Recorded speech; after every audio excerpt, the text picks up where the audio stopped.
নমস্কার বন্ধু, আমার আজকে চ্যানেলে সবাইকে স্বাগতম। তো আজকের ভিডিও হচ্ছে সরকারি জব নিয়ে।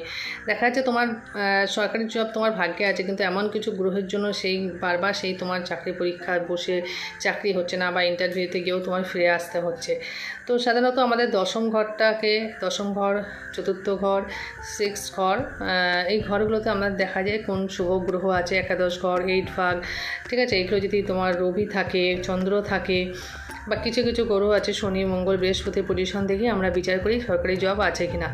তো এবার দেখা যায় ভাগ্যে তোমার সরকারি জব আছে, কিন্তু কিছু গ্রহের জন্য, অশুভ গ্রহের জন্য তোমার সেটা হচ্ছে না।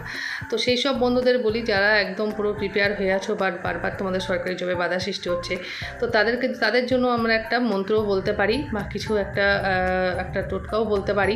যদি তোমরা সেটা করো, প্রথমত হচ্ছে দেখো, বিশ্বাসে মিলাই বস্তু, তর্কে বহুদূর। তো তোমার সেই বিশ্বাসটা কিন্তু রাখতে হবে, সেই বিশ্বাস মনেই তোমাকে করতে হবে। মন্ত্রটা হচ্ছে রবি গ্রহকে নিয়ে, রবির মন্ত্র। তো প্রতিদিন 108 বার করে এই মন্ত্রটা জপ করতে হবে। মন্ত্রটি হলো ওম গ্রিং সূর্যায় নমঃ, ওম গ্রিং সূর্যায় নমঃ, ওম গ্রিং সূর্যায় নমঃ।